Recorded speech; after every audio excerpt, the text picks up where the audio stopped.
Buonasera, benvenuti a questa edizione del nostro telegiornale. Vediamo subito i titoli.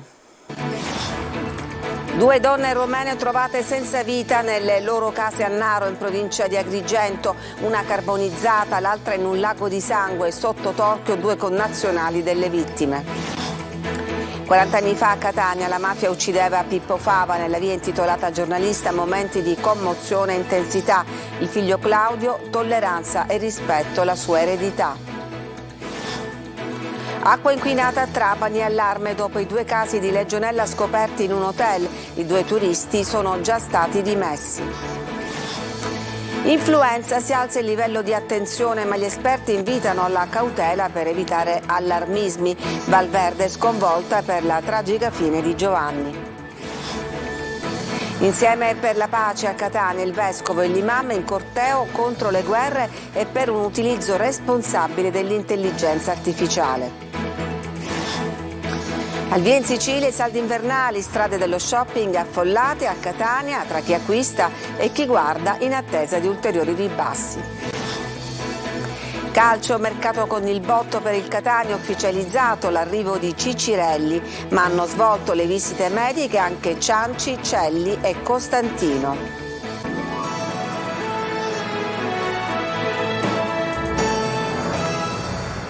E ancora un giallo, la morte di 2 donne di origine rumena trovate senza vita nella loro abitazione, poco distanti una dall'altra. Una era semicarbonizzata, l'altra in un lago di sangue. 2 connazionali interrogati in caserma. Davide Sardo. Io cattivo, venne qua, ma non vi giuro trasso. Vi giuro vedere solo un po' dalla finestra. Lì dentro buio, e lei carbonizzata. E poi niente più ho visto, mi sono sentita male. Non riesce a darsi pace Marcela, la figlia di Maria Rus, una delle 2 donne rumene rinvenute morte all'alba nella sua casa di Cortile Avenia, nel centro storico di Naro, in provincia di Agrigento. La 54enne è stata rinvenuta semicarbonizzata ed è improbabile ritenere che sia stata avvolta accidentalmente dalle fiamme. La donna, vedova da alcuni anni, era riversa a terra, rivolta verso l'uscita della sua abitazione. Il corpo della mia povera suocera è impossibile che si bruciava così. È troppo, le ustioni sono molto, alla pelle si vedono le ossa, è impossibile. In via Vinci, invece, poco distante da Cortile Avenia, è stato rinvenuto in una chiazza di sangue il corpo di Zelia Zarniscu, 58 anni. La donna è stata in modo evidente colpita mortalmente con degli oggetti contundenti. Sul corpo anche ferite da arma da taglio. La sua abitazione è stata messa a soqquadro. Chi ha assistito alla scena parla di una feroce inaudita, sconvolti i vicini di casa. Non davano disturbo a nessuno. Se vedevano salutavano, non davano nessuno disturbo. Questo che hanno fatto questa cosa sono per me dei maiali, dei mostri. Sul posto si è recato il procuratore aggiunto di Agrigento Salvatore Vella. Nulla da dire per adesso, stiamo lavorando, stiamo interrogando, speriamo di arrivare a risolvere questo caso in tempi non lunghissimi. Tutte le ipotesi sono... No, non sono tante. Per l'intera giornata gli inquirenti hanno ascoltato 2 rumeni, ma anche alcune persone di Naro che conoscevano e frequentavano le 2 donne, molto amiche tra di loro. Oggi a Catania la commemorazione dell'omicidio di Pippo Fava, 40 anni dopo, nella via intitolata al Giornalista, momenti di commozione e intensità. Per il figlio Claudio sono state importanti le parole del presidente Mattarella. Roberta Lunghi. Risuonano e colpiscono forte musica e parole cantate dai bambini dell'Istituto Comprensivo Cesare Battisti di Catania, proprio sotto la lapide che ricorda l'assassinio di Giuseppe Fava 40 anni fa. Nella commemorazione di oggi, prima il corteo dei siciliani giovani partito da Piazza Roma, poi il rituale dei fiori semplici deposti dalla famiglia accanto alla lapide, un mazzo altrettanto essenziale del comune di Catania che insieme alla Fondazione Fava e per volontà e in memoria della sorella di Pippo Fava, Elena, scomparsa nel 2015, hanno deciso deciso di donare 2 strumenti musicali a 2 istituti catanesi. E nel segno delle parole cantate, così come quelle che soffiano nel vento della magica Blowing in the Wind, altra esecuzione studentesca, anche Claudio Fava si è soffermato. Oggi di parole nei confronti di suo padre ne sono state dette tante dalle istituzioni, qui dai ragazzini, dalla gente comune. Che effetto le fanno tante parole? Ho un profondo rifiuto per tutte le parole con le maiuscole, la parola eroe, la parola martire. Mi sembra siano parole finte dietro le quali ci nascondiamo noi vivi. Ogni tanto sento dei ricordi un po' intolleranti, per esempio su un uomo come Giuseppe Fava. Io penso che la tolleranza, cioè la capacità di essere uomo tra tanti, di ascoltare tutti, di avere curiosità e rispetto per le vite di tutti, sia l'eredità sua che ci portiamo dietro. Un dono per lui le parole di Sergio Mattarella. Io sono molto grato al presidente Mattarella perché queste parole arrivano dopo 40 anni, per la prima volta un presidente della Repubblica ricorda in modo non rituale, non liturgico Giuseppe Fava, ricorda il suo modo di fare giornalista. Una commemorazione a cifra tonda che ha assunto particolare valore simbolico. Ha un valore simbolico, ma in realtà ogni anno è importante, questo è solo a cifra tonda. Il 5 gennaio vogliamo che rimanga sempre nel cuore, nell'impegno di tutti i catanesi, un appuntamento in cui non mancare. Per i siciliani giovani, presenti con la commozione e l'intensità di sempre, il grido resta lo stesso. A che serve vivere se non si ha il coraggio di lottare? Giuseppe Fava! Fu un attacco frontale alla cultura antimafia, così il procuratore di Catania Sebastiano Ardita ha ricordato il delitto Fava. Lo ha sentito Giusy Lazzara. Un delitto che ancora fa rumore, lo ricorda così il giudice Sebastiano Ardita, procuratore del Tribunale di Catania. Ricordo un po' lo stupore anche per la gravità dell'evento, perché comunque si comprese che era un atto che rompeva a Catania un momento di equilibrio che c'era stato per molto tempo. Era un attacco frontale alla cultura antimafia, diciamo alle istituzioni, anche se la vittima era un giornalista. 40 anni fa la mafia a Catania dei poveracci e dei dominaddio, come l'aveva definita Fava, oggi ha cambiato pelle. La nuova mafia, la mafia nel rapporto che esiste fra criminalità e potere, che si è diffusa e che è diventato un modello vincente, meno aggredibile proprio per le sue grandi coperture e per la sua capacità di non attaccare frontalmente lo Stato, ma di, per certi versi, blandire la sua azione. Lotta alla mafia che passa anche da un impegno collettivo. Denunciare non basta più, occorrono nuovi modelli di verifica dell'impegno pubblico e dell'impegno privato, ma forse occorre un progetto per la città, un progetto di solidarietà per la città. Cambiamo argomento, acqua inquinata, Trapani è allarme dopo 2 casi di legionella scoperti in un hotel, una vicenda che ha avuto come protagonisti 2 turisti che adesso sono stati dimessi. Laura Spanò. Erano stati ricoverati al Sant'Antonio Abate di Trapani 2 turisti italiani che, ospiti in un hotel del centro storico del capoluogo, avevano accusato i sintomi della legionella, sintomatologia poi confermata dalle analisi effettuate presso il nosocomio. Entrambi, al momento del ricovero, la vicenda pare risalga al periodo di Natale, manifestavano problemi respiratori. Era scattato da subito il protocollo previsto in questi casi. L'ospedale Sant'Antonio Abate ha informato l'ASP che ha avviato un'azione di monitoraggio eseguendo un controllo presso la struttura ricettiva dove alloggiavano i 2 turisti.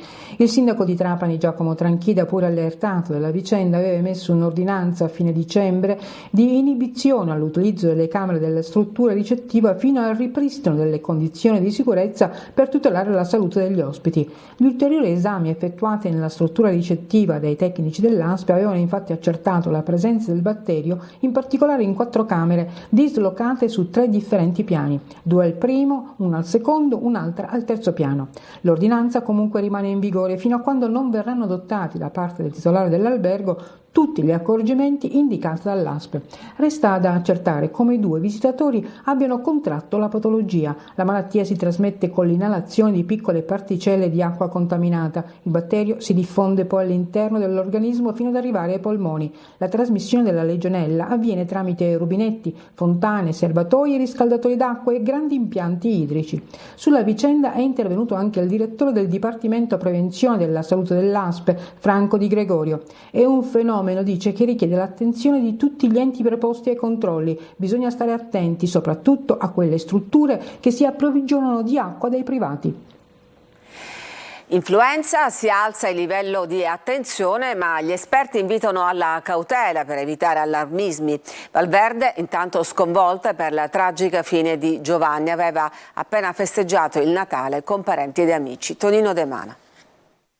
Non è arrivata ancora al picco previsto tra fine mese ed inizio febbraio, ma è già un incubo, anche perché sta mietendo vittime per lo più giovani o comunque senza particolari patologie. Dopo Aurora, 7 anni, di Palermo, e Lidia, 25 anni, di Chiaramonte Gulfi, la lista si allunga con le morti, questa volta di 2 uomini di mezza età, avvenute a poca distanza l'una dall'altra al Policlinico di Catania. In questi ultimi casi si tratta del temuto ceppo H1N1 che gli infettivologi definiscono influenza suina, tornata prepotentemente alla ribalta dopo le 250.000 vittime fatte nel mondo nel 2009. Senza voler creare allarmismi, si tratta di un'epidemia altamente contagiosa e che, come detto, colpisce all'improvviso persone sane. È il caso di Giovanni, 59 anni, che aveva festeggiato il Natale con parenti ed amici in piazza Valverde, come ci conferma il sindaco Domenico Caggeggi.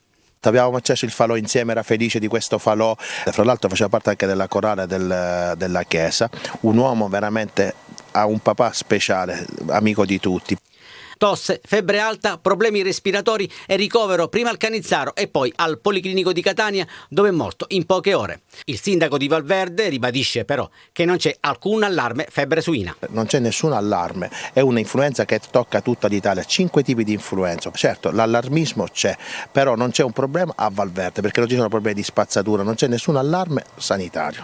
Si tratta comunque di un'influenza altamente contagiosa, la peggiore degli ultimi 15 anni, hanno spiegato gli infettivologi, che hanno puntato il dito anche sulla scarsa campagna vaccinale di quest'anno. È consigliato l'uso di antivirali, mentre è da escludere una terapia antibiotica. I comuni medicinali da banco assunti per il raffreddore e l'influenza stagionale possono aiutare ad alleviare dolori e febbre. E ora una rettifica nell'edizione di pranzo del nostro telegiornale. Per un errore è stata indicata tra le persone morte per influenza anche la signora Alfina Greco di Valverde. La signora in questione, va precisato, aveva contratto il virus H1N1 ma si era poi negativizzata. Il decesso è avvenuto per altre cause. A Catania la Marcia della Pace, promossa dall'Arcidiocesi in collaborazione con diverse realtà associative e movimenti del territorio. I partecipanti, tra cui anche l'imam della Moschea della Misericordia, sono partiti dalla chiesa di Sant'Agata al Borgo e hanno sfilato lungo la via Etnea. Emanuela Corsi. Una marcia silenziosa per sensibilizzare e mobilitare il mondo cattolico e i cittadini affinché siano autentici architetti e artigiani di pace e di fraternità. È l'obiettivo dell'iniziativa promossa dall'Arcidiocesi di Catania in collaborazione con diverse realtà associative e movimenti del territorio e guidata dall'arcivescovo Luigi Renna e dall'imam della Moschea della Misericordia Keith Abdelafid. Oggi è una giornata importante per la nostra città che testimonia il suo impegno per la pace, una giornata importante. Il nostro augurio che la pace regni nel mondo e che si metta fine a questi massacri che stiamo assistendo ogni giorno in tutte parti, partendo dalla Palestina a Gaza, in Ucraina e in altri posti. I partecipanti si sono radunati nel pomeriggio davanti alla chiesa Sant'Agata al Borgo. Da lì hanno sfilato con dei cartelloni che riportano i nomi dei paesi in guerra lungo la via Etnea. L'evento è ispirato dal messaggio di Papa Francesco per la 57esima giornata mondiale della pace, dal titolo "Per la pace non basta l'intelligenza artificiale, occorre umanità e responsabilità". Quest'anno il messaggio è intelligenza artificiale e pace, perché questo nuovo confine della tecnologia tante volte rischia di essere dimenticato, ma da esso dipende tanto dell'umanità. Dipenderanno le guerre, ma dipendono anche tante scelte di esclusione di alcuni popoli, tanti modi con cui si controlla la democrazia in alcune nazioni. Per cui il Papa ha voluto puntare i fari, per così dire, richiamare la nostra attenzione su quello che sta avvenendo nell'ambito della ricerca sull'intelligenza artificiale e la sua applicazione tecnica a tutto ciò che riguarda la vita dei nostri paesi, non esclusa appunto la soluzione dei conflitti o la vita democratica di un paese. La manifestazione per la pace si è conclusa in Piazza Duomo davanti alla cattedrale. A distanza di diversi mesi da quegli incendi della scorsa estate in cui in Sicilia sono morte 6 persone, non c'è praticamente nessun ristoro per quelle famiglie che hanno perso la casa o l'azienda. Marco Gullà. Negli incendi del 24 e 25 luglio scorsi a Palermo le loro case, le aziende sono andate in fumo. Anni di sacrificio, di ricordi, tutto distrutto dalle fiamme che hanno interessato molte zone di Palermo e provincia. Sono vive per miracolo Cristiana e Bonetta. A distanza di mesi però il ricordo di quella notte è ancora vivo. Questa era la mia casa, una casa dove abbiamo abitato per 32 anni. Fino a quel terribile 24 luglio. La notte del 24 luglio, alle 2 di notte, il nostro vicino di casa ci ha svegliato, ci ha avvertito che le fiamme erano arrivate molto vicine alle nostre case e ci ha esortato a scappare immediatamente. Noi abbiamo preso pochissime cose, veramente il biberon di mio figlio di 1 anno, i pannolini e siamo scappati, io, mio figlio di 1 anno, mio padre di 83 anni e mia madre. La beffa è che dopo mesi da quei tragici giorni nulla è cambiato, nessun ristoro, solo promesse e nulla più. Nella finanziaria regionale, nonostante la protezione civile abbia fatto una stima dei danni che ammonterebbero a circa 150 milioni di euro, non c'è tanto spazio per le cosiddette vittime degli incendi. Allora, noi chiediamo, innanzitutto dobbiamo guardare al futuro, quindi chiediamo prevenzione, vogliamo risposte, vogliamo assolutamente che i nostri boschi e le nostre zone verdi siano presidiate, che ci sia un monitoraggio del clima, perché c'era molto caldo da una decina di giorni in Sicilia ed era assolutamente prevedibile ciò che è accaduto, e vogliamo le pulizie, i forestali, le pulizie dei parchi, delle strade, la città metropolitana, cioè qua le amministrazioni devono intervenire.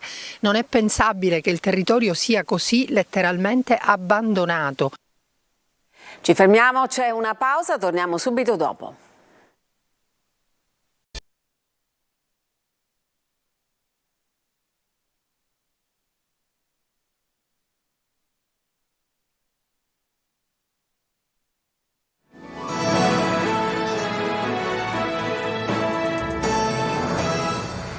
Saldi oggi al via in quasi tutta Italia, le vie dello shopping sono affollate anche in Sicilia, ma c'è anche chi si limita a guardare in attesa di ulteriori ribassi. Eva Spampinato. Sì, shopping da saldi. Guardiamo per i saldi? Sì, stavo dando un'occhiata. Il primo giorno di saldi in Sicilia parte bene, almeno nelle intenzioni. Ho appena finito le vacanze, quindi magari il budget non è altissimo. Però l'intenzione d'acquisto c'è. Sì, quello sicuramente, perché appunto si è aspettato fino adesso. Secondo le stime di Confcommercio saranno poco più di 800.000 in Sicilia le famiglie che si dedicheranno allo shopping scontato e ogni persona spenderà circa 120 euro per un giro d'affari di circa 250 milioni di euro. Ha aspettato il primo giorno? Sì, ho aspettato oggi, anche perché sono libera e quindi ne ho approfittato. Già è andata diretta, sapeva cosa acquistare? Sì, sapevo cosa mi serviva e quindi ho preso quello che mi serviva. Aveva un budget? No, non avevo un budget. Che cosa si acquista durante i saldi? Le cose che servono, che non si comprano a prezzo intero, jeans, pantaloni, maglioni, scarpe, sì, principalmente questo. E abbigliamento comunque, scarpe, maglioni, pantaloni, queste cose, abbigliamento. In via Etnea a Catania si passa da un negozio all'altro alla ricerca dell'occasione giusta. Partono i saldi, come sta andando? Oggi è il primo giorno ufficiale, quindi vedremo. Chiaramente le persone sono sempre alla ricerca di sconti sempre più alti. Secondo me state aspettando le vostre mogli che fanno shopping. Sì, non hai sbagliato. Noi siamo dalla provincia di Ragusa, di Acate. Siete venuti apposta per i saldi? Sì, soprattutto veniamo per i saldi. I saldi proseguiranno fino al 15 marzo. I doni per i piccoli pazienti dell'ospedale civico di Palermo sono stati rubati. Fra i regali anche 10 tablet, alcune bilance e vari oggetti personali. A renderlo noto il segretario del Nursing Palermo Aurelio Guerriero. L'ondata di criminalità, ha detto, è giunta anche in ospedale e non ha risparmiato nemmeno i doni per i bambini oncologici. Si alza lo scontro tra il sindaco Lagalla e la RAP, l'azienda che si occupa della raccolta rifiuti. La città rischia di essere sempre più sommersa dall'immondizia. Marco Gullà. È ormai battaglia aperta tra la RAP e il sindaco di Palermo Roberto Lagalla. Al presidente della partecipata, che si occupa della raccolta rifiuti nel capoluogo siciliano, non sono affatto piaciute le dichiarazioni del sindaco sull'emergenza spazzatura in città. Lagalla aveva detto: o la RAP trova delle soluzioni o provvederemo in estate in altro modo. La risposta dell'azienda e dei sindacati è lo stop ai doppi turni dei lavoratori. In questo modo la città non potrà che soccombere sotto i cumuli di immondizia che già da giorni la soffocano a causa degli arretrati nel periodo natalizio. Giuseppe Todaro, presidente della RAP, sulla atavica emergenza dell'azienda ha detto: il primo problema è il personale. Abbiamo un'età media altissima dei dipendenti che rende il 30% praticamente indisponibile ai lavori pesanti. Mandiamo 70 lavoratori all'anno in pensione. Tra il sindaco e il presidente Todaro ci sarà un incontro nelle prossime ore. Si cercherà di ricucire per evitare un'emergenza nell'emergenza, anche perché da oggi molti dipendenti potrebbero andare in ferie sfruttando il ponte dell'Epifania. Dissidi interni anche nella politica di Palazzo delle Aquile. Dopo Forza Italia anche la Lega attacca l'amministrazione comunale sul concerto di Capodanno in piazza Politeama con l'artista Elodie. La maggioranza di centrodestra che governa la città continua a sgretolarsi, questa volta sull'evento cardine di fine anno voluto fortemente dall'assessore meloniano alla cultura Giampiero Cannella, che è anche segretario regionale di Fratelli d'Italia. C'è stato un tavolo tecnico oggi tra Comune e RAP. La RAP si impegnerà ad una razionalizzazione del personale per recuperare l'arretrato che si è accumulato sulle strade e ovviare al mancato rinnovo del contratto degli accordi di secondo livello determinato dalla intervenuta astensione sindacale. Così l'assessore all'ambiente Pietro Longi al termine appunto del tavolo tecnico con cui si è cercata una soluzione. Ci fermiamo. C'è una pausa per la pubblicità, poi torniamo per parlare di calciomercato.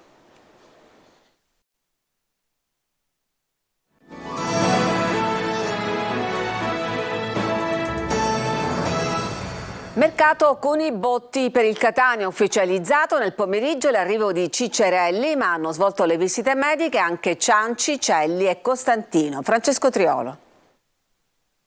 Il Catania batte un colpo, anzi 4, società rossazzurra scatenata sul mercato proprio alla vigilia della ripresa del campionato. Dopo l'ufficializzazione del ritorno in Anna Welbeck avvenuta ieri, oggi pomeriggio è arrivata l'ufficialità anche dell'acquisto dell'attaccante Emanuele Ciccerelli, classe 94, esterno offensivo che ha collezionato complessivamente 142 presenze in Serie B con 7 reti e 9 assist con le maglie della Salernitana, conquistando in Granata la promozione in A nel 2021 e quella del Foggia Club in cui si è formato calcisticamente, del Frosinone e della Regina. Per lui maglia numero 30 e Lucarelli ha avuto modo di vederlo già all'opera in alcuni allenamenti. Ma le mosse dei rossazzurri non si fermano qui e sono attesi a breve i comunicati degli ingaggi di altri 3 rinforzi. Il primo è l'attaccante Pietro Cianci, classe 96, prima parte della stagione a Taranto, che porta in dote un bottino di quasi 300 gare da professionista ed una 60ina di reti, ma soprattutto carisma ed esperienza. Altro arrivo quello di Alessandro Celli, difensore, un jolly che Lucarelli conosce bene per averlo allenato alla Ternana. E proprio dalla società umbra arriverà a titolo definitivo con un bonus in caso di promozione in B del Catania. Entrambi hanno già svolto le visite mediche e quindi il loro ingaggio può essere considerato solo una formalità. Così come quello di Rocco Costantino, che anche lui ha già svolto le visite mediche, 33 anni, ultimi 2 campionati e mezzo al Monterosi, con 30 reti all'attivo in campionato, e il classico bomber di categoria. 3 innesti mirati che vanno a rinforzare alcuni reparti dove il Catania nella prima parte della stagione ha sofferto, soprattutto davanti. L'obiettivo è provare ad averli a disposizione già dalla trasferta di domenica a Crotone. Sulla gara invece Lucarelli è stato chiaro e si attende dalla sua squadra di dare continuità dopo il successo di Benevento prima della sosta. Noi quello che abbiamo bisogno in questo momento è di fare un altro risultato positivo, di andare a Crotone col piglio giusto, perché la partita è complicata, perché troviamo una squadra che ci ha già battuto alla prima giornata di campionato, ci ha tirato il collo fino al 120esimo nella partita di Coppa Italia. Avranno il dente avvelenato per quell'eliminazione, avranno il dente avvelenato per l'ultima sconfitta in casa con l'Avellino. È tutto per questa edizione, grazie per averci seguito, vi auguro una buona serata.